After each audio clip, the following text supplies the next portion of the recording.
만나면 좋은 친구 MBC.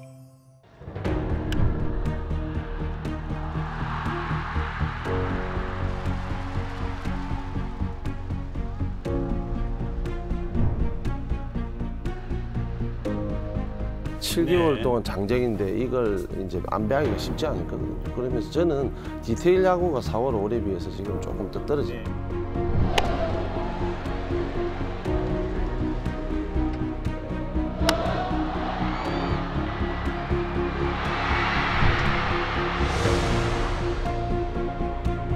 가을 야구라는 것이 롯데 팬들에게는 절실하다고 생각이 들기 때문에 이제는 선수들을 테스트는 좀 이제 그만하고 라인업이 좀 고정이 돼야 된다.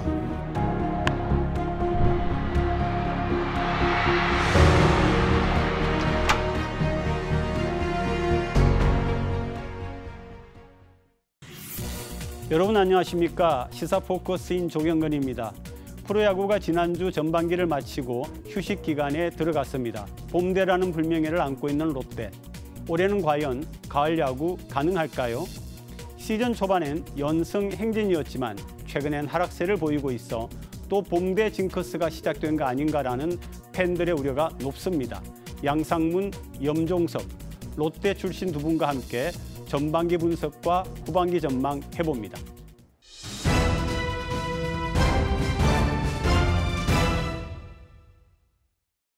롯데야구 전반기가 마무리됐습니다. 오늘 두 분 전문가 모시고 얘기 나눕니다. 나오신 분 소개하겠습니다. 양상문 전 롯데자이언츠 감독 나오셨습니다. 어서 오세요. 안녕하세요. 안녕하십니까? 염종석 동의과학대학교 감독 나오셨습니다. 네, 안녕하세요. 안녕하세요. 네, 반갑습니다. 자, 전반기 마무리됐는데요. 총평부터 좀 들어보겠습니다. 지금 현재 롯데 성적은 5위. 그러니까 최근에 기록으로 보면 올 시즌이 가장 좋습니다. 그러나 롯데가 4월, 5월 보여준 임팩트가 워낙 강했기 때문에 아마 구단이나 팬들도 지금 이 성적에 만족하지는 못하실 거라고 생각이 듭니다. 전반기만 보게 되면 올 시즌 전에 우리가 FA 선수라든지 그죠 방출된 선수를 알차게 좀 잘 받았다고 볼 수 있는데 아무래도 이 팀의 어떤 이 칼라라든지 이런 게 업그레이드 됐다고 볼 수 있는데 그런 걸 생각한다면 4, 5월의 어떤 성적들 기대 이상이었지만은 어떻게 보면 또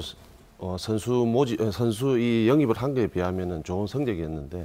지금 6월, 7월 오면서 많이 떨어졌지 않습니까? 그죠? 이건 조금 아쉬운 대목이라고 볼 수 있습니다. 그러니까 이제 항상 우리가 하는 얘기가 봄에 잘하다가 근데 6월부터 하락세 이유가 뭐라고 보십니까? 자, 결정적인 이유는 뭐 부상 선수 또 4월, 5월에 성적이 좋았던 선수들이 6월 들어서서 성적이 급속하게 떨어지는 어떤 이런 기록을 볼 수가 있는데 4월, 5월에는 승부처에 강했어요. 특히 불펜 투수들의 승계 주자 실점률이 31%밖에 되지 않았다는 것은 불펜 투수들의 능력이 굉장히 뛰어났다 이렇게 볼 수가 있고요.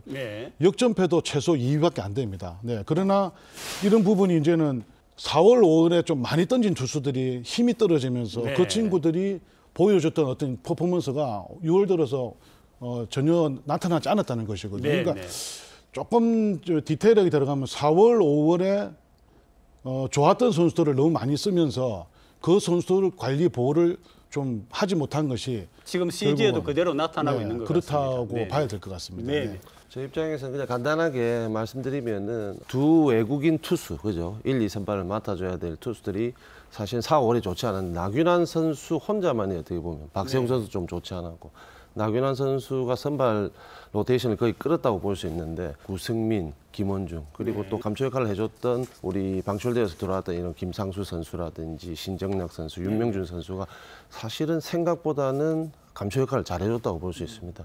그러면서 이제 말씀하신 대로 자연적으로 중간 투수와 어떻게 보면 마무리 투수가 4월, 5월 너무 혹사하지 않았나. 그러면서 6월, 7월 다른 투수들이 조금 더 올라올 때 나균환 선수는 또 빠져버리고 그리고 게임마다 나타나는 게 구승민 선수와 김원중 선수의 어떤 게임 내용 자체가 좀 많이 떨어졌다는 거. 그게 제일 크지 않겠나 생각이 듭니다. 자, 그런데 또 설상가상으로 감독과 코치 간의 불화설이 있었습니다. 소튼 감독 잘하고 있습니까? 지금 팀 프로야구 전체가 보면은 트렌드라고 뭐 얘기하기는 좀 그렇지만은 프론트 야구가 좀 강하지 않습니까? 미국 네. 야구를 좀 가져오다 보니까 프론트 야구가 지금 거의 10개 구단이 다 프론트 야구를 한다고 볼 수 있는데 그래도 현장에서 일어나는 일들, 현장에서의 어떤 플레이들 그런 게임은 좀 감독이 어떤 역할을 하면서 좀 끌고 가고 요소 어떻게 좀 집중해서 게임을 풀어나가야 되는데 위에서 너무 많이 간섭하지 않나 하는 이런 네. 얘기들은 많이 듣고 있거든요. 네. 뭐 결국에는 브라슬이라는 거는 어느 한쪽에서 뭔가 믿는 구석이 있겠죠. 그죠? 네. 그러다 보니까 어쨌든 지금 밑에서는 감독이 장입니다. 끌고 가야 되기 때문에 저도 코치 생활을 해봤지만은 조금 뭐 생각은 다를 수 있다고 볼 수 있거든요. 그게 어느 정도 도를 지나쳤다. 네. 코치하고 감독과의 브라슬은 그렇게 좀 생각해 보시면 될 것 같습니다. 제가 볼 때는 서튼 감독의 경기를 보면 사실은 표정의 변화가 없어요. 네. 근데 표정의 변화가 없다는 거는 뭔가를 서튼 감독이 현장에서 할 수 있는 일이 없지 않느냐 그런 생각도 네. 들거든요. 네. 그래서 좋든 나쁘든 뭐 부족하든 넘치든 간에 서튼 감독에게 좀 힘을 실어줘야 되지 않을까 하는 생각은 저뿐만 아니라 지금 모든 그 야구에 종사하는 분들의 네. 이야기이기도 합니다. 그 외국인 선수들의 활약은 어떻게 보십니까? 외국인 선수는 뭐 지금 렉스 선수도 이제 바뀌었는데 네. 네. 좀 안정적인 것을 택한 것이 결국은 조금 부진의 원인이다.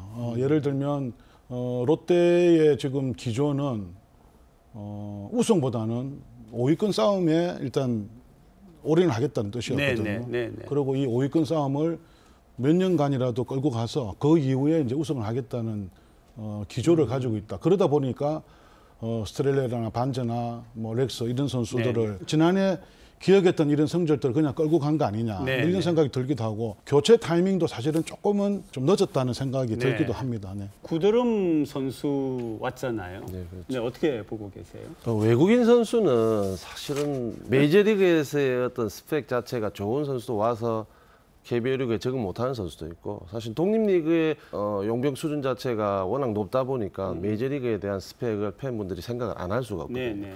독립리그에서 오면은 괜히 우리가 팬분들이 에이 하는 이런 느낌도 좀 가지실 텐데 메이저리그 선수들이 온다고 해서 다 잘하고 뭐 밑에 있는 선수들이 온다고 해서 다 못하고 하는 건 아닌데 저도 이제 경험을 해봤지만은 스카우트 팀이 항상 미국에 상주를 하면서 계속해서 1년간 보고 있기 때문에 그래도 거기서 제일 지금 시즌을 치르면서 제일 좋은 선수를 데리고 온다고 볼 수 있거든요. 잘해줘야 된다는 생각을 가지고 잘해줄 수 있을 거라는 믿음을 가지고 보시는 게 제일 좋을 것 같습니다. 그 제가 볼 때는 딱 하나 이 선수의 영입 이유 중에 하나는 좌투수의 강점이 있습니다. 네. 좌투수의 성적이 좋다. 이거 하나는 롯데 쪽에는 좀 희망이 있지 않을까. 왜냐하면 그동안 좌투수에 너무 약했거든요. 네. 그런 생각이 들기도 합니다. 외국 선수 타자 비교를 하는데 롯데 렉스 선수에 대해서 나왔는데 그 SSG에 비교해 볼 적에 상당히 좀 그렇다라고 하는 느낌이 좀 들고 있고요. 그러니까 렉스 선수는 지난해도 평가를 좋게 받았던 네. 선수고 그러나 앞서 잠깐 말씀드린 대로 렉스 선수가 무릎이 좋지 않습니다. 네. 그러면 이 무릎을 조금 더 관리 보호를 하면서 이 선수에게 출전 기회를 줬으면 부상 당하지 않고 조금 더 성적을 좀 잘 낼 수 있었지 않았을까. 네. 렉스 선수에 대한 교체도 뭐 시간적으로 좀 부진했지만 이 선수를 조금 더 야구를 잘할 수 있도록 만들 수 있었지 않았을까. 그런 생각도 들기도 합니다. 그러니까 두 분이 다 이제 투수 출신이시잖아요. 그렇죠. 투수에 대해서 좀 말씀을 해주시죠. 우리가 이제 반지 선수, 스테일리 선수 작년 성적이 너무 좋습니다. 스테일리 선수도 후반기에 합류하면서 너무 좋았고 압도적이었기 때문에 사실 이게 기록면으로서는 데리고 가는 게 맞다 해서 한 건데 결과적으로 스트레일리, 반즈 이 두 선수는 어떻게 보면 1, 2 선발을 맡아줘야 되는데 1, 2 선발로서의 활약들이 사실 이게 많이 미흡하죠. 조금 미흡한 게 아니고 올해는 지금 나균환 선수하고 박세용 선수가 어떻게 보면 전반기를 조금 나누어서 끌어줬다. 이게 사실은 스트레일리나 반즈 선수가 어느 정도 1, 2 선발로서의 활약만 좀 해줬더라면 지금 롯데가 전반기 끝날 때 5위권보다는 위에 있지 않았겠나 하는 아쉬움 이제 그런 걸로 좀 생각해 보면 될 것 같습니다. 저는 이제 구원 투수들을 한번 비교를 해보면 4월 5일에 필승조들 김원정, 구성민, 김상조, 최준용, 김진우까지 정말 기대 이상의 성적 활약을 했거든요. 그런데 이 선수들이 결국은 김상우 선수가 4월, 5월에 리그에서 가장 많이 경기를 출장했던 선수입니다. 또 가장 믿을 수 있는 최준현 선수가 부상 때문에 또 빠졌고, 그 구성민 선수도 이제 피안타율이 높아지면서 기대를 하지 못하고 특히 구성민 선수 입장은 등판에서 첫 타자는 항상 성격이 좀 안 좋은 편이에요. 네네네. 그러면 구성민 선수를 교체를 할 때는 가능하면 주자가 없을 때 올려야 선두 타자를 볼 내신 안타를 맞더라도 자기가 해결할 수 있는 능력이 있거든요. 네. 근데 주자가 있을 때 구성민 선수를 내면 첫 타자는 거의 지금 성적이 안 좋아요. 그렇게 되면 팀이 이제 어려워질 그러네요. 수밖에 없다. 네. 이제 그런 데이터도 좀 분석이 돼야 되지 않을까. 저는 그렇게 봅니다. 또 하나 이제 중요한 질문이 포수 유강남 선수를 그렇죠. 비롯해서 FA 선수들이 활약을 해줘야 된다고 팬들은 생각하는데 어떻게 보고 계신 거예요? 올해는 유강남 선수와 노진혁 선수를 이렇게 영입을 하면서 상당히 공격적인 투자를 네. 했다고 볼 수 있는데, 근데 유강남 선수도 완전 특급 선수까지는 우리가 생각할 수 없는 부분이고, 네. 노진혁 선수는 항상 부상을 가지고 있는 선수이기 때문에 한 시즌 144경기를 다 소화할 수 없는 선수입니다. 일단 눈에 보이는 기록들 자체가 사실은 우리가 FA 선수 야심차게 영입했다 할 정도의 어떤 기록은 아니라고 볼 수 네. 있어요. 물론 노진혁 선수가 부상 전에 어떤 뭐 기록을 떠나서 게임을 끌고 가고 게임에 임팩트 있는 배팅을 해준 거는 분명히 인정해야 되는 부분이지만 네. 전반기 마친 시점에서 유강남, 노진혁 이 두 선수를 생각하면 그렇게 만족스럽다, FA 영입을 잘한 지금 케이스다 하기에는 조금 무리가 있지 않겠나 싶습니다. 양 감독님 어떻게 생각하세요? 제가 볼 때는 FA 선수들의 영입 성공은 아직 시간이 좀 시기상조다는 생각이 들고요. 특히 유강남 선수는 4월, 5월 롯데 막강한 투수진을 이끌었던 포수거든요. 네. 물론 유강남 선수에게 디펜스만 요구를 했던 건 아니기 때문에 네네. 이제 공격적인 부분에서는 사실 LG 때보다 좀 떨어지는 건 분명합니다. 이제 노진호 선수는 부상을 항상 안고 있었기 안고 때문에 있고. 알고 아마 영입을 했을 네, 거고요. 네, 네. 또 특히 한현희 선수가 이제 사실은 만족할 만한 지금 성과를 보이지 못하고 있지 네네. 않습니까? 특히 선발에서 지금 불펜으로 돌기까지 했는데 그런 부분 뭐 지금 3명의 선수들에게 FA 선수로서 우리가 원하던 것이 이 정도인데 이것밖에 하지 못한다라고 하기는 조금 시간이 빠르다. 네. 네. 최소한도 뭐 올 시즌 마치고 또 그리고 내년까지는 이 선수들의 평가는 좀 유보를 해야 되지 않을까 하는 생각이 듭니다. 그 전반기에 기대 이상의 활약을 한 선수를 꼽으라면 누구를 드실 수 있나요? 기대 이상이라고 그러면 뭐 첫 번째 안건수. 안건수. 네. 네. 사실은 그 선수가 롯데의 어떤 팀을 그렇게 이끌어가리라고 생각을 못했던 네. 타자 아니겠습니까? 네, 네. 그리고 뭐 나균환 뭐 이런 나균환, 네. 두 선수의 활약이 롯데의 어떤 분위기를 올려놨다. 네, 네, 뭐 네. 이렇게 볼 수 있겠죠. 팬들의 질문이 있었습니다. 이제 롯데 루키로 급부상한 김민석, 윤동희 하는데 손승빈 선수도 얘기하던데요. 어떻게? 네. 손성빈 선수 이제 늦게 좀 합류했죠. 네. 문제대 때문에 늦게 합류했는데 저도 깜짝 놀랐습니다. 게임 때마다 우리가 이렇게 하이라이트라든지 뭐 시간이 돼서 본 경기를 볼 때마다 앉았어라는 말이 있지 않습니까? 네. 포수 같은 경우에는 앉아서 오지는 않지만 어쨌든 볼 송구 자체가 워낙 좋고요. 공격력만 조금 더 다듬어진다면은 유강남 선수와 더불어서 어떻게 보면 내년 시즌, 내후년 시즌 생각한다면 밝은 어떻게 보면은 포수진이 되지 않겠나 생각이 됩니다. 우리 양 감독님도 김민석, 윤동희, 손성빈 비슷하게 평가하시는 거예요? 네. 특히 지금 이야기하고 있는 손성빈 선수는 네. 프로야구 40년 이상 역사상 가장 강한 어깨를 가진 선수거든요. 예. 그러니까 우리나라 최고의 어깨를 가진 선수다. 근데 결국 포수는 디펜스가 중요하기 때문에 어쨌든 뭐 이 선수가 어깨만 하나만 하더라도 뭐 특급 포수가 될 가능성이 많고 제가 오키나와 스프링 캠프 때도 김민석 선수를 보면서 좀 놀란 부분이 있거든요. 네. 아, 저 선수는 분명히 성공한다. 근데 이제 조금 이제 기록으로 보면 네, 김민석 네, 선수가 아쉬운 점이 뭐냐면 네.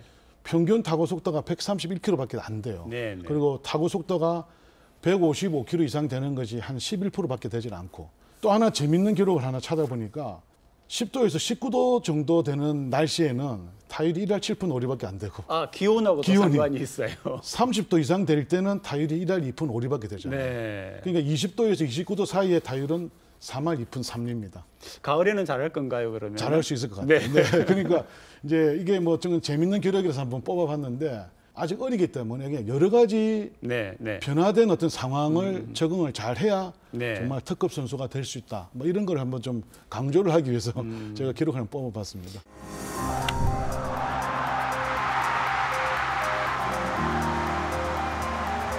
저는 5강에 무조건 진출을 해야 된다고 봅니다. 제가 5강에 진출할 수 있다 없다보다는 네. 5강에 진출을 안 해야 하면 된다. 안 된다 하는 네. 뭐 시즌이라고.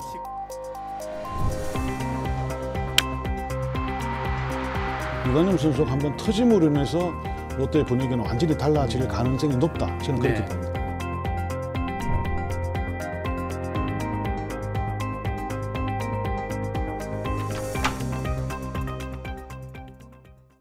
올해 가을 야구 가능성 어떻게 보십니까? 네. 어떤 가능성이라기보다는 네. 팀의 이런 스타팅 멤버들, 뭐 백업 멤버들 이런 뎁스 자체를 보게 되면 롯데는 분명히 올해 5강에 들어야 되는 지금 네. 상황입니다. 네. 10개 구단 전체 다 이 세대 교체 같은 느낌이 있거든요. 사실은 제가 봐도 이 선수가 주전을 계속 뛴다 할 정도로 모르는 선수들이 네. 모른다기보다는 조금 생소한 선수들이 좀 많은 지금 상황이기 때문에 롯데는 어쨌든 지금 알차게 센터 라인도 보강했고 그리고 앞서 말씀드린 대로 뭐 방출된 선수들 네. FA 뭐 내주면서 다시 영입한 선수들도 있기 때문에 다른 팀에 비해서 보강된 것도 많고 네. 뎁스도 강해졌기 때문에 저는 5강에 무조건 진출을 해야 된다고 봅니다. 지금 염종석 감독 이야기가 사실은 팩트인데 네. 자 지금 보시면 LG와 SSG 두 팀 빼고요. 두산도 최근에 굉장히 잘합니다. 삼성은 지금 사실은 좀 많이 떨어져 있기 네, 때문에 네, 네. 그럼 나머지 6개 팀이 이제 두 자리를 놓고 네. 싸우는 거거든요. 네, 네. 그럼 확률이 33.3% 그러네요. 아니겠습니까? 그러네요. 확률은 굉장히 높다. 올 시즌 롯데의 전력으로 보면 기본적으로 5위는 충분히 가능하고 정말 열성적인 롯데 팬들이 염원하고 계시기 때문에 그럼요. 안 하면 안 된다. 네. 네. 그렇게 꼭 말씀을 드리고 싶네요. 그러면은 가을 야구 나가게 하기 위해서 이제 두 분 이제 감독하고 계시고 감독의 경험을 갖고 계시잖아요. 이건 개선해라. 혹은 이걸 준비해라. 조언해 주신다면 뭐가 있겠습니까? 저도 이제 방송 이런 데서 디테일 야구를 좀 롯데는 더 해야 된다, 잘해야 네네. 된다. 결국에는 선수들이 작전 야구, 작전 수행 능력이 좋아야 된다고 보는데 아무튼 올해 안건수 선수도 들어오게 되고 김민석 선수, 윤동희 선수 모두 발이 빠른 선수들이었거든요. 네네. 그리고 뭐 박승욱 선수도 어떻게 보면은 좀 감초 역할을 해주면서 지금은 뭐 주전 멤버로 잘 뛰고 있지만 이 선수들이 뛰는 야구를 4월, 5월에 너무 잘해줬던 것 같아요. 네. 근데 이제 안건수 선수가 또 팔꿈치 부상으로 조금 타격 하락세, 출루율이 좀 떨어지다 보니까 좀 적게 뛰게 되고 지금 김민석, 윤동희 선수는 상당히 잘 하고 있지만 네, 김민석 선수라든지 뭐 앞서 말씀드린 선수들이 7개월 네. 동안 장정인데 이걸 이제 안배하기가 쉽지 않을 거거든요. 그러면서 저는 디테일 야구가 4월, 5월에 비해서 지금 조금 더 떨어집니다. 네, 디테일 그래서 야구. 조금 요 휴식기에 며칠 안 되지만은 좀 선수들 체력 보충 잘 해가지고 가을에는 다시 한번 디테일 야구에 좀 신경을 써야 되지 않겠나 싶고요. 그리고 투수 쪽에서는 아무래도 지금 나균환 선수도 4월에 너무 무리하다 보니까 지금 네. 좀 좋지 않은 편인데 결국에는 스트레일리아하고 반즈 이 두 선수가 어떻게 지금 교체가 되느냐 안 되느냐. 만약에 교체가 된다면은 좀 더 빠른 타이밍에 교체가 돼야 되지 않겠나. 아니면은 스트레일리 반즈 선수가 네, 네. 작년 후반기처럼 좋은 기록들을 좀 보여줘야 되지 않느냐. 일단 전반기에 롯데는 KT와 SSG에게 특정 팀에게 많이 약점을 보였고 네, 네, 네. 그 두 팀의 약점 보인 것이 첫 번째는 좌투수에게 뭐 일성밖에 하지 못한 거. 네. 그 사이드암 언더핸드 투수에게 약했다. 그러면 이제 좌투수를 어떻게 공략할 거냐. 그동안 약했던 KT와 SSG 성적을 어떻게 바꿀 것이냐. 네. 그럼 반대로 KT와 SSG와 성적이 좋았던 팀의 어떤 경기 운영을 한번 볼 필요가 있지 않겠습니까? 네, 네, 그러면 특히 LG 같은 경우는 KT와의 승부 때 보면 롯데보다는 훨씬 도루 횟수가 많습니다. 네. 성공률도 많고. 그러니까 지금 염종석 감독이 이야기했지만 지금 디테일한 야구라는 거는 우리가 풀어나가지 못하면 득점을 올리는 다른 방법, 다른 루트를 찾아내야 되거든요. 그런 부분. 약하다 그러면 그냥 타격만 맡길 것이 아니라 어떤 벤치, 더가웃의 작전에 의해서 상대를 좀 무너뜨리는 방법도 좀 필요하지 네네. 않겠느냐 하는 그거 하나 하고요. 가을 야구라는 것이 롯데 팬들에게는 절실하다고 생각이 들기 때문에 이제는 선수들을 테스트는 좀 이제 그만하고 네. 라인업이 좀 고정이 돼야 된다. 예, 그렇게 해서 한번 승부를 해봤으면 좋겠다. 네. 밖에서 볼 때는 그런 생각이 듭니다. 네. 네, 양 감독님 말씀 속에 KT와 SSG에게 특히 약했던 롯데 이렇게 이제 말씀을 지적을 딱 해주셨는데 이유가 도대체 뭡니까? 왜 그 두 팀에게 그렇게 약합니까? 그 상대 팀이 롯데쯤이야 하는 이런 마음가짐도 있을 거고요. 네. 기록을 살펴보면 결국에 약한 팀에게는 타자가 상대 팀 투수에게 뭐 우리 투수가 상대 타자에게 약하게 되어 있는데 네. 결국에는 장타력이 있는 선수들이 좀 많은 팀이다 저는 생각이 됩니다. 네, SSG나 KT나 물론 다른 팀들도 홈런 때리지만 지금 LG 트윈스가 선두권에 있지만은 사실 SSG나 LG 트윈스를 따지게 되면은 SSG는 대포군단이라는 이런 느낌이 네, 있고요. 네. 그리고 KT 같은 경우에도 물론 투수들이 많이 얻어맞아서 점수 차가 많이 나서 진 게임은 저도 뭐 많지는 않다 생각하지만 그런 장타력이 있는 팀이었고 그리고 상대적으로 투수가 게임을 이끌어가기 때문에 그 상대팀 SSG, KT 투수들이 롯데 타자들을 상대로 분명히 투수는 마운드에 올라갈 때 마음가짐이 편하면 네. 좋은 투구 나오게 돼 있거든요. 네. 투수의 어떤 싸움이었다고 볼 수 있는데 상대팀 투수들이 우리 타자들을 압도한 거죠. 네. 그러니까 조금 더 타자들도 전반기에 어떤 이런 성적들, 기록들을 다 접어두고 후반기에는 양상문 해설위원님 말씀하신 대로 KT와 SSG의 어떤 기록들을 조금 더 승패를 좀 이렇게 나란히 할 수 있는 그런 게임을 끌고 가야 되지 않겠나 생각합니다. 네, 네. 후반기에 특별히 분발하기를 바라는 선수가 있겠습니까? 어쨌든 외국인 선수들이 좀 네, 해줘야 네. 되고요. 그럼 안곤 선수가 합류가 된다면 정말 4월, 5월에 보여줬던 그런 퍼포먼스 네. 한번 기대를 하고 특히 저는 이제 유강남 선수가 네. 이제 한번 포텐이 좀 터질 때가 되긴 됐다. 네, 네, 네. 유강남 선수가 한번 터짐으로 인해서 롯데 분위기는 완전히 달라질 가능성이 높다. 저는 그렇게 네. 봅니다. 저는 한동희 선수를 꼭 꼽고 싶습니다. 네. 벌써 몇 년째 이대호 선수가 이제 은퇴를 했을 때 포스트 이대호라 얘기했는데 그런 부담감을 못 이겨내는 건지 아니면 어떤 디테일한 면이 좀 떨어지는 건지 모르겠지만 자기 앞서도 얘기했지만 마음가짐이 어떻게 보면 조금 경기를 네. 지배를 할 수 있기 때문에 한동희 선수가 후반기에 정말 우리가 바라는 모습들 네, 장타력을 잘해주기를. 때리면서 게임에 어떤 승리를 가져올 수 있는 그런 타격을 좀 잘 해줬으면 좋겠고요. 노진혁 선수가 유격수에 있지만 항상 팬들이나 팀에서도 결국 한 시즌 내내 못 해준다는 걸 알기 때문에 본인이 컨디션 조절 잘해서 이제 후반기 남은 경기만이라도 최대한 팀 이탈 없이 노진혁 선수가 조금 내야수를 끌어주면서 네, 네. 결국 본인이 타격을 좀 잘 해줘야 되겠죠. 그리고 뭐 앞서 계속 얘기했던 안곤수 선수가 어떻게 조금이라도 더 빨리 네, 돌아오느냐. 네. 그게 팀 성적이 핵심. 아마 핵심일 것 같습니다. 아마 두 분이 현역에서 은퇴를 하셨지만 마음은 여전히 롯데 선수로 계시지 않나 싶은데요. 마지막으로 선수들과 또 우리 롯데 팬들만큼 최고의 팬들이 전국에 없지 않습니까? 그렇죠. 팬분들에게 각각 한 말씀씩 좀 부탁드리겠습니다. 부산 시민들, 롯데 팬들이 원하는 야구가 뭔가는 선수들이 다 잘 알고 있을 거예요. 네. 그런 야구를 하면 됩니다. 그런 야구하면 오유도 가능하고요. 가을 야구 충분하고 가을 야구를 해서 이 어려운 부산 시민의 힘을 좀 우리 선수들이 좀 대해줬으면 좋겠다라는 걸 꼭 강조를 하고 싶습니다. 또 팬분들에게도 좀 한 말씀 해주시죠. 팬들은 뭐 조금 지금 실망스러우시겠지만 네, 네, 네. 또 희망을 저기 보셔야 된다. 왜냐하면 지금 이 전반기에 맞췄을 때 5위 한 게 사실은 올해가 거의 몇 년 만에 네, 처음 굉장히 아니겠습니까? 아, 우리 희망 있다. 네, 그렇게 좀 더 긍정적으로 생각하시고 사직 야구장 세계에서 네. 가장 큰 노래방을 또 만들어 보시면 네. 어떨까라는 생각이 네. 드네요.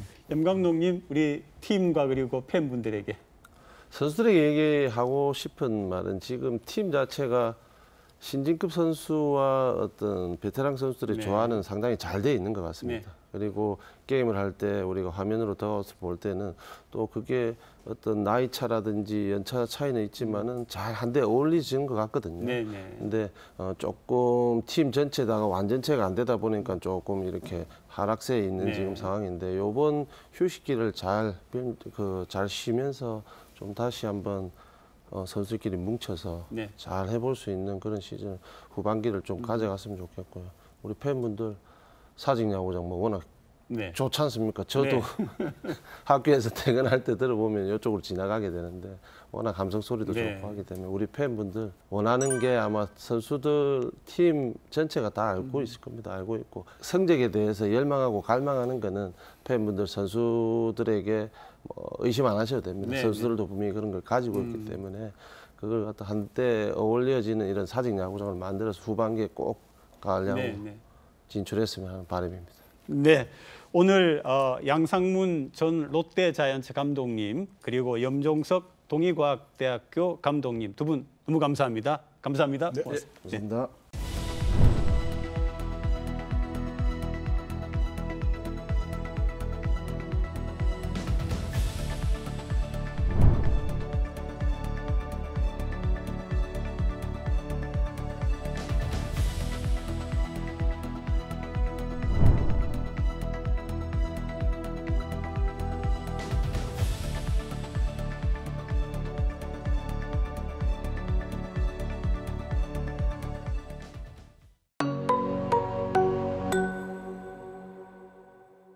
한 주간 주요 뉴스를 분석해드리는 뉴스앤이슈. 오늘도 부산시의회 이준호 의원, 서지원 의원 두 분 함께합니다. 어서 오시죠. 네. 10월 중순 이후부터 주거용으로 사용 중인 생활형 숙박시설에 대한 이행강제금이 부과됩니다. 이행강제금을 피하기 위해선 건축물 용도를 오피스텔로 바꿔야 하는데 부산에서 처음으로 오피스텔로 바꾼 사례가 나왔습니다. 하지만 문제는 대부분의 생활형 숙박시설이 용도를 변경하기 불가능하다는 겁니다.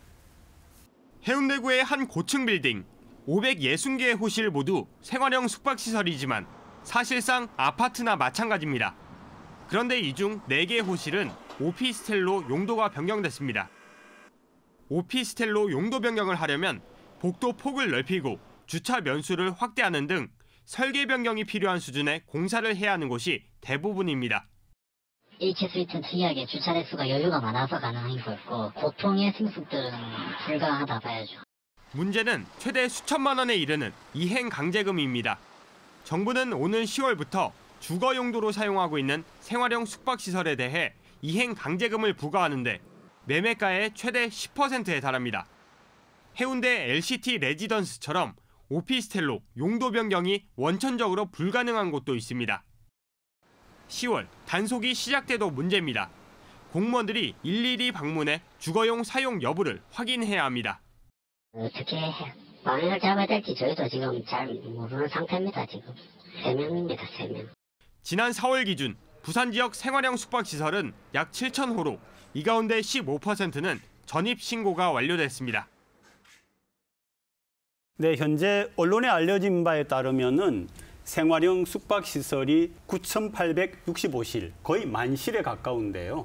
실제로 거주하는 분들이 많다, 이렇게 지금 얘기를 하거든요. 왜 이런 일이 생겼습니까? 네, 생활형 숙박시설 같은 경우는 사실 2021년도부터 논란이 굉장히 강화되었습니다. 한두의 일은 아니고 이행 강제금을 부과해야 되는 시기가 21년도 10월이었던 것이 2년 정도 유예가 되면서 네네. 올해 10월을 앞두고 있다 보니 이런 문제가 더욱 더 공론화되고 있는 것 같습니다. 이번에 해운대에서 오피스텔로 용도 전환이 된 것은 전체 건물이 해당되는 것은 아니고요. 4개 호실만이 이번에 변경이 된 부분입니다. 생숙은 잘 아시다시피 오피스텔과 호텔의 그 중간 사이에 있는 상품이고 그렇죠. 또 부동산에서 아파트 과열이 있었을 때 틈새 시장을 노렸던 상품입니다.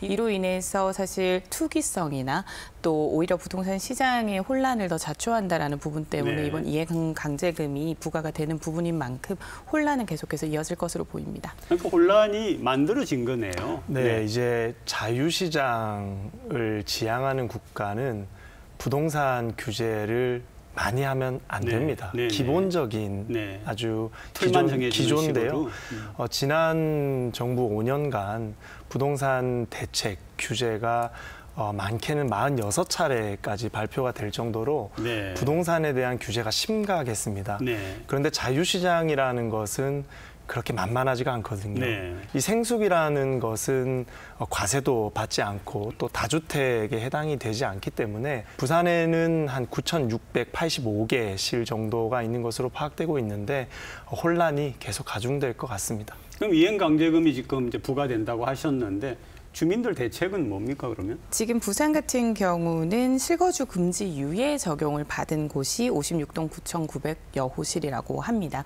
그러니까 즉 오피스텔로 전환이 가능한 가능성이 있는 건물입니다만 사실은 힘든 부분이 훨씬 많습니다. 네네. 주차장이나 그 건축법에 적용이 되던 부분을 이제 주택법으로 옮기기 위해서 필요한 공사나 여러 시도가 이루어져야 되는데 거의 건물을 새로 짓는 것처럼 바꿔야 되는 부분이 네. 있어서 현실적으로는 어려움이 있고요.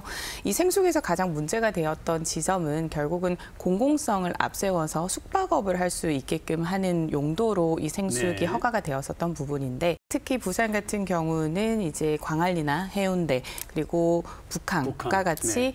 가장 조망권이 좋은 곳에 이 생숙들이 많이 위치해 그렇죠. 있습니다. 그래서 그 당시에도 투기성으로 이 원래의 목적을 상실한 채로 이루어지는 부분을 이제 단속을 하기 위한 이행 강제금이다 보니 이 부분에 대해서 사실 정부가 지금 내놓은 대책안보다는 실질적으로 시간적인 부분이나 물리적인 부분에서 많은 무리가 있는 것으로 보입니다. 이 본질을 잘 알아야 됩니다. 이 생숙은요, 계약 당시에 숙박업용이라는 네네, 것을 네. 인지하고 매매를 하셨습니다. 분양을 받으신 네네. 거예요. 그리고 두 번째는 국가에서 2년이라는 계도 기간을 줬습니다. 그러니까 2년 동안 충분히 오피스텔 전환이나 또 매도를 할 수 있는 시간을 줬던 것이죠. 그 기간 동안은 방치하고서 이 모든 책임과 대책을 정부에게 세우라고 하는 것은 저는 조금 잘못됐다라고 생각을 합니다. 다만 이 굉장히 많은 인원이 지금 해당되기 때문에 정부에서도 정말 억울한 사례가 없기 위해서 우리가 좀 대책을 마련할 필요성은 있다라고 봅니다. 근데 행정부서에서도 이행 강제금을 부과하려고 하면은 실거주하는 게 확인이 돼야 되는데 그러면은 문 두드려 가지고 다 확인을 해야 되는 겁니까? 어떻게 하는 거예요? 이제 실제 거주자분들을 확인하기 위해서는 문을 열어 주셔야지만 네네. 확인이 됩니다. 네. 이제 그래서 단속에 대한 어려움도 있으시고 지금 사실 전국에서 오피스텔로 전환하는 사례는 1%에 불과하다라고 합니다. 이제 그만큼 남은 분들에 대해서 이 이행 강제금을 부과를 할 때 정말 실거주 목적인 것이 확인이 된다면 이 부분에 대해서는 좀 고민을 해봐야 된다라고 그러니까 봅니다. 아까 서 의원 주신 말씀 속에도 나왔습니다. 오피스텔로 바꾸려고 해도 건축의 모양이나 구조나 면적상 불가능한 그런 곳이 있지 않습니까? LCT 같은 경우는 네. 절대 전환이 불가한 상황입니다. 그럼에도 불구하고 이제 구매를 이어가는 경우도 있으실 거고 거주를 이어가시는 부분도 있을 텐데 그러다 보니 편법이 발생합니다. 장기 숙박 계약 형태로 이제 실거주 목적임에도 불구하고 발생하는 사례들이 있는 것만큼 이 부분에 대해서도 사실은 법령이 기준하는 것 아래에 단속에 대한 부분과 구호에 대한 부분을 좀 나누어서 지자체가 접근을 해야 한다라고 보입니다. 부산시는 어떤 해결책을 갖고 있습니까? 부산시 의회에서는 아직까지 지금 생수 관련해서 입법 관련 논의는 없습니다. 없고 아직까지 통과된 타 지자체도 없습니다. 그래서 타 도시에서 어떻게 흘러가는지 상황을 좀 주시한 다음에 같이 움직임이 있을 것 같다라고 예상합니다.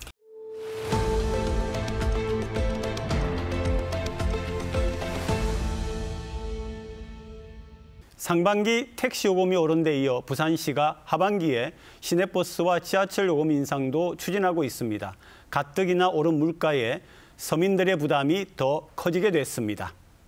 부산시가 추진 중인 올해 하반기 대중교통 요금 인상폭은 300원에서 400원가량입니다. 시내버스 요금은 1,200원에서 1,600원으로, 현재 1,300원인 도시철도 요금은 1,600원에서 1,700원으로 비싸지게 됩니다. 여러 가지 원가 상승이라든지 이런 것들도 다 포함이 되기 때문에 그런 부분들이 불가피한 부분들이 좀 있어서 실제 시내버스의 경우 지난 3년 동안 9,400억 원 넘는 적자가 발생했고 도시철도는 1조 원 규모 운영 손실이 발생했습니다. 문제는 시민들의 부담입니다. 이미 상반기에도 중형택시 요금이 1,000원이나 올라 체감 물가는 더 커질 전망입니다. 1,200원이 얼마나 큰데요. 우리 서민으로서는 지금 모든 물가가 다 오르는데. 요금 인상 전에 대중교통 운영 방식을 효율화하는 게 우선이라는 지적도 나옵니다. 부산시는 토론회를 통해 각계각층의 의견을 수렴 후 인상을 추진하겠다는 입장이지만 사실상 요금 인상 확정으로 가닥이 잡힌 만큼 시민들은 부담을 피할 수 없을 것으로 보입니다. 서울이 지금 8월에 시내버스 요금을 올리기로 확정을 했고요. 10월에는 지하철 요금을 올린다고 하는데 우리 부산도 지금 시내버스와 지하철 요금 조정안을 지금 발표를 했죠. 네, 결론부터 말씀드리면 적자가 심각합니다. 네. 역시 적자. 네, 적자 경영이 지속되다 보니까 더 이상 감당할 수가 없는 것이죠. 버스 같은 경우에는 준공영제입니다. 준공영제가 무엇이냐면 손실이 발생하게 되면 부산시에서 재정 보존을 해주게 됩니다. 그 비용이 한 3,800억 원 정도의 적자를 기록했고요. 도시철도, 그러니까 지하철 같은 경우는 5년간 매년 평균 1,200억 원 정도의 적자가 발생했습니다. 이 적자를 감당하려면 결국에는 세금이 투입되거나 또 부채 발행을 통해서 이 적자를 메우게 됩니다. 그 세금들은 당연히 우리 시민들의 또 피 같은 혈세가 될 것이고요. 지금 이렇게 눈덩이처럼 불어난 적자를 지금 개선하지 않으면 향후 1년 뒤, 5년 뒤에는 부산시가 감당할 수 없을 정도로 더 큰 눈덩이 적자가 될 것입니다. 그래서 지금이 골든타임이다라고 판단한 것 같고요. 요금 인상에 관한 논의는 작년부터 좀 본격적으로 됐습니다. 네. 그러다 보니 용역을 이제 시에서 맡기게 되었고 이 요금 인상안에 관한 용역 결과가 올해 발표가 되었습니다. 그럼에도 불구하고 이제 공공요금에 대한 것이 전반적으로 올라가고 있는 상황에서 이 택시 요금에 이어서 버스와 지하철까지 오르게 되면 우리 서민분들이 체감하시는 물가는 사실 굉장히 높아지게 되는 부분입니다. 시가 발표를 하긴 했습니다만 의회에서 통과된 사안은 아닙니다. 계속해서 청소년 요금에 대한 부분이라든지 이 요금 비율에 대한 부분도 조율을 할 예정이고요. 이것이 확정이 된다라고 하면 그에 맞는 또 다른 유예 기간이나 혹은 이 적자의 보전에 대한 부분에 대해서 논의를 할 예정입니다. 그러니까 결국은 이제 두 분 말씀 속에 세금으로 해결할 거냐 아니면은 사용자 부담이냐에서 사용자 부담의 원칙을 쫓아갈 수밖에 없다. 사실 이런 그 부분 같은 경우도 조금 고민을 해야 될 지점이라고 보입니다. 이미 부산시나 전국에서 이제 대중교통이라는 단어를 쓰면서 시민분들의 이동권과 그 기본적인 복지의 개념으로 적용을 하고 있다 보니 준공영제도 도입을 한 것 아니겠습니까? 그래서 지금 현재 예산에서 투여되는 비율이 7천억 정도의 규모가 이 적자 보전을 위해서 사용이 되고 있습니다. 결국 그래서 부산시 같은 경우는 중앙정부에 이런 부분에 대한 보전 지원을 좀 요청을 하기도 했었습니다만 지자체의 일이라고 중앙정부는 현재 선을 긋고 있는 상황이라 결국 요금 인상이 불가피해진 지점입니다. 네, 저는 우리나라가 어느 순간부터 빚을 내서 빚을 청산하는 것, 미래 세대들에게 굉장히 위험한 발상입니다. 당장 우리가 빚을 더 내지 않고 사용자에게 합리적인 금액을 징수함으로써 미래 세대를 위한 그리고 더 큰 국가와 도시의 재정을 위한 그런 운영이 더 필요한 시점입니다. 요금을 올리는 것하고 지금 말씀하신 그것 외에 다른 방법, 뭐 수송 분담률 뭐 이런 단어도 쓰는 걸 제가 봤고요. 그다음에 또 하반기에 시행하겠다고 한 대중교통 혁신 방안이라고 하는 것도 있지 않습니까? 그러면은 어떻습니까? 그런 내용이. 교통요금을 이제 400원 정도 올리게 되면 편도가 이제 1,600원 수준이 되는 부분인데요. 이렇게 오르는 부분이 부담이 될 것이라고 시도 파악을 했기 때문에 말씀 주신 대중교통 혁신안이 발표가 되면서 동백패스라는 대중교통 통합 할인제를 발표를 했습니다. 월 최대 9만 원 정도를 사용을 하면 4만 5천 원을 캐시백으로 돌려주겠다라는 것인데 이 부분에 대해서 1천억 정도의 예산을 소요하겠다라고도 발표를 했습니다. 사실 그렇게 된다면 이 요금을 올리는 것이 과연 의미가 있는 것인가? 그 금액을 적자 보전하는 예산에 투여를 한다라고 하면 오히려 요금을 동결해도 무리가 없을 금액이고 그 1,000억을 오히려 무상이라든지 혹은 대중교통 자체에 대한 요금을 전면 무상을 해도 사실은 어렵지 않을 정도의 금액이 될 수도 있는데도 불구하고 이렇게 하는 부분에 대해서는 포퓰리즘성이다라고밖에 말씀을 못 드릴 것 같고요. 두 번째로 수송 분담률을 말씀을 주셨는데 결국 대중교통의 매력도를 높이는 것이 이 적자 해결에 대한 근원적인 해결입니다. 자동차보다 대중교통이 편해야 함에도 불구하고 자동차에 대한 수송 분담률은 올라가는 추세인데 버스 같은 경우는 15년, 준공영제가 도입된 15년 동안 계속해서 40%에 정체되어 있습니다. 지금 우리가 재정 적자를 겪고 있는데 그러면 결국 그 빚을 내야 되는 거는 언젠가는 우리 국민들, 시민들이세요. 그러면 또 증세를 하게 되는 거예요. 그래서 포퓰리즘을 주장하시는 입장에서 포퓰리즘을 반대하는 정당에 대해서 포퓰리즘이라고 발언하시는 건 저는 조금 옳지 않은 것 같아요. 그리고 단어에 대해서 계속 말씀을 주시는데요. 캐시백을 주는 것 자체가 예산으로 이루어지는 부분입니다. 적자를 계속 말씀을 하시는데 결국 1천억 규모의 적자를 내면서 캐시백을 지원하면서 요금 인상이 된 부분을 보완해 주겠다라는 부분입니다. 단어 하나에 너무 매몰되지 마시고요. 두 분의 얘기를 들으면서 궁금한 게 올라가는 거죠. 요금이. 그다음에 또 시의회는 어떤 입장을 가지고 있습니까? 지금 한 말씀씩만. 서지원 의원님께서 상임위원회에 소속돼 계시지만 반대를 하시면서도 대안은 줄 수가 없어요. 그렇기 때문에 우리 16개 광역단체가 다 점진적으로 올리고 있거든요. 그래서 저는 반대하는 사람들조차도 대안 주지 못하고 반대만 하고 있기 때문에 이것은 인상이 될 수밖에 없을 것이다라고 예상합니다. 전혀 상임위의 상황을 모르시고 지금 말씀을 하시는데 마스라든지 시민이 원하는 노선들을 반영을 하라는 의견을 저희 상임위에서는 적극적으로 내고 있고요. 이 요금에 대해서는 아직 인상안이 통과되지 않았습니다. 저희 시의회 보고 전이고 보고를 하면 이 부분에 대해서 충분히 소통을 할 예정입니다. 항만 재개발 사업의 중심이자 전체적인 사업의 정체성을 결정하게 될 가장 중요한 곳입니다.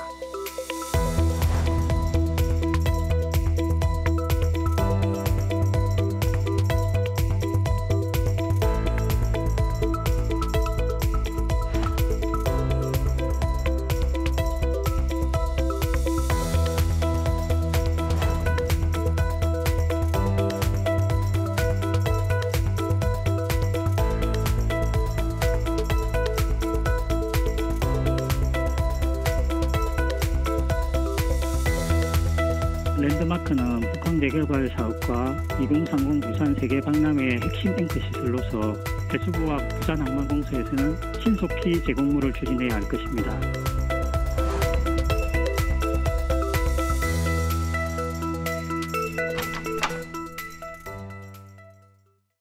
북한 재개발 지역의 핵심 중의 핵심인 랜드마크가 11년째 오리무중입니다.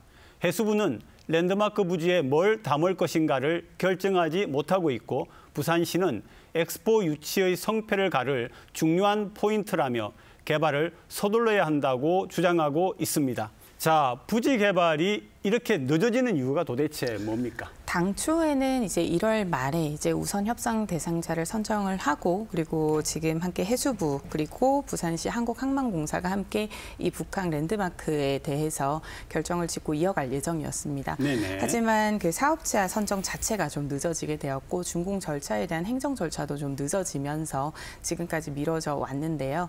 현재 지금 원래 관심을 좀 비추고 있었던 10개의 기업 중에서 단 한 곳만 이번에 공모 사업에 신청을 하게 되었습니다. 그래서 해수부 입장 같은 경우는 조금 더 경쟁력 있는 선택을 위해서 재공모를 하는 것이 어떠냐라는 의견이고 부산시는 그 한 곳과라도 빨리 진행을 하겠다라는 의견이라서 이견이 있는 상황입니다. 부산항만공사 또 부산시 그다음에 해수부가 기구 하나를 만들었더라고요. 북한 1단계 재개발 사업 조기 활성화 실무 협의체를 구성했답니다. 무슨 일을 하겠다는 겁니까? 한시빨리 좋은 결과에 도달하기 위해서 세 개의 기관이 TF를 만든 개념이죠. 지금 해수부는 조금 더 사업성이 있는, 경제성이 있는 업체를 고르기 위해서 시간을 좀 오래 두자라고 이야기하고 있고 부산시는 엑스포 때문에 좀 북한 랜드마크가 급한 입장이거든요. 그래서 좀 서둘자는 입장인 것이고 그 양 기관의 의견이 만나서 그 결과물로 빨리라는 단어가 나왔습니다. 그래서 저는 좀 우리가 엑스포를 앞두고 빨리 할 수 있는 원동력을 ETF를 통해서 얻었다라고 생각합니다. 저는 빠르게 진행을 해야 되는 부분에 대해서는 굉장히 경계를 해야 된다라고 보입니다. 현재 엑스포가 결정되지 않았습니다. 엑스포가 결정이 되고 개발자를 공모를 하는 것도 늦지 않다라고 보이는 것이 발표가 11월이면은 납니다. 그때 결과가 나오고 나서 이 엑스포 랜드마크라는 것을 위해서 이제 공모를 하게 된다면 사실 기업의 입장에서는 수십 년간 이제 부산의 랜드마크이자 문화이자 유산이 될 수 있는 것을 짓기 위해선 더 적극적으로 들어올 수 있을 것으로 보입니다. 두 번째는 북한은 지금 현재 계속 감사를 받고 있는 곳입니다. 북한 제1단계 개발 지역은 공공성을 앞세웠던 친수 공간에 대한 목적을 전혀 상실하고 앞서 저희가 말씀드렸던 생수에 대한 부분이 난립을 하면서 감사를 받고 있는 입장이고 오페라 하우스마저 준공이 원활하지 않습니다. 그러면 서 의원님 지금 말씀 속에 나오는 거는 랜드마크는 11월에 2030 엑스포 최종 결정 때 그렇게 막 결정적인 영향을 주지 않을 거다 이런 입장이시네요. 이미 BIE가 시찰을 하였고 4차 PT도 마무리가 됐습니다. 남아있는 것은 5차 PT인데 결국 프레젠테이션에서 보는 것은 그곳의 열기와 그다음에 얼마나 치를 능력이 되는가를 보는 곳입니다. 랜드마크의 디자인이 점수에 영향을 미칠 것이라고는 보이지 않습니다. 저는 서 의원님 말씀에 일부 동의.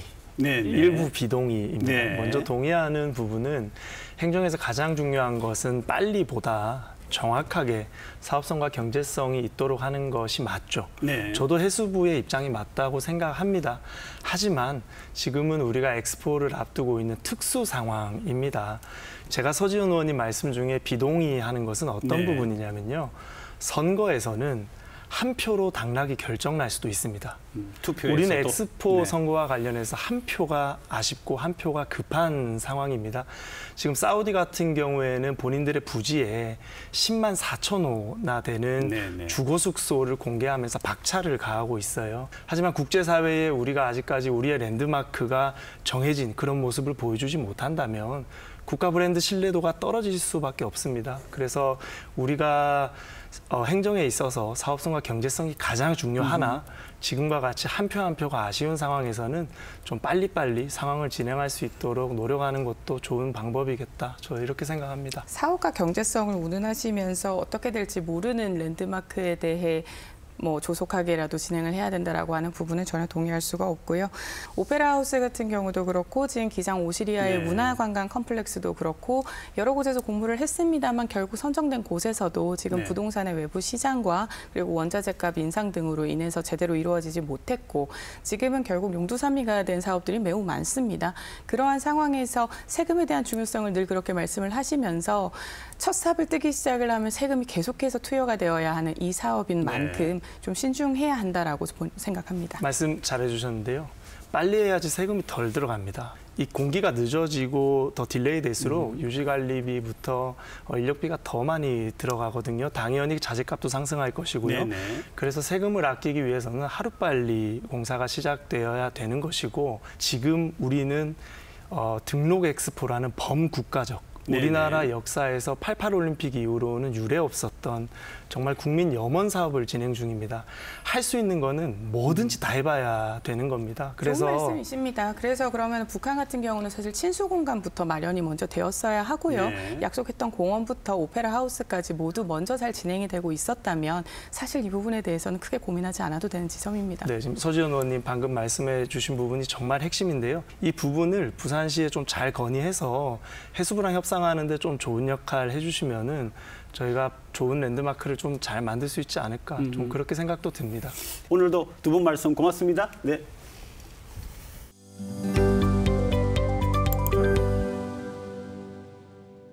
세계적인 아트 서커스 그룹 태양의 서커스가 내년부터 오는 2030년까지 부산에서 정기 공연을 갖기로 했습니다. 다채로운 조명과 고난도 고개를 접목한 태양의 서커스는 그동안 전 세계 60개국 450여 개 도시에서 공연돼 누적 관객 2억 명을 돌파했습니다. 부산시가 2025년까지 부산 추모공원의 봉안당 건물을 증축해 납골함 공간을 지금보다 3만 2천여 개 더 늘리기로 했습니다. 봉안당의 납골함 공간은 8만 9천 개로 현재 5,500개 정도의 여분만 남아있어 조만간 포화 상태에 이를 것으로 예상됩니다. 성매매 집결지인 속칭 완월동에 초고층 아파트 건설이 추진돼 논란이 일고 있습니다. 부산시 주택사업공동위원회는 완월동 일대에 46층 높이의 주상복합 건물 6개 동 건설 계획을 조건부로 승인했다고 밝혔습니다. 이에 대해 경관훼손은 물론 성매매 업주에게 막대한 개발 이익이 돌아가는 게 아니냐는 비판이 일고 있습니다. 완월동 개발에 대해서는 반대하지 않습니다. 그런데 지금까지 불법 수익을 창출한 업주들한테 고스란히 이 수익을 다시 또 돌려주는 것은 아니다. 부산교육청이 오는 9월과 10월 전국에서 처음으로 중학교 1학년을 대상으로 학업 성취도 평가를 시행하기로 했습니다. 부산 지역 172개 중학교 1학년 2만 6천여 명이 평가를 치르며 결과는 객관적인 학력 수준을 파악할 수 있는 정보만 학생에게 제공할 방침입니다.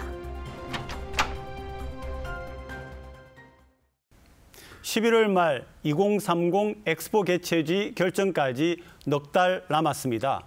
그때까지 북한 랜드마크 개발 사업의 밑그림이 그려질지도 미지수입니다. 진작에 서둘렀어야 하지 않았나 아쉬움이 많이 남습니다. 늘 발등에 불이 떨어졌어야 이런 걱정을 해야 하는 건지 늦었지만 부산시와 해수부의 빠른 협의와 결정 당부합니다. 시사 포커스인 다음 주 일요일 다시 뵙겠습니다. 고맙습니다.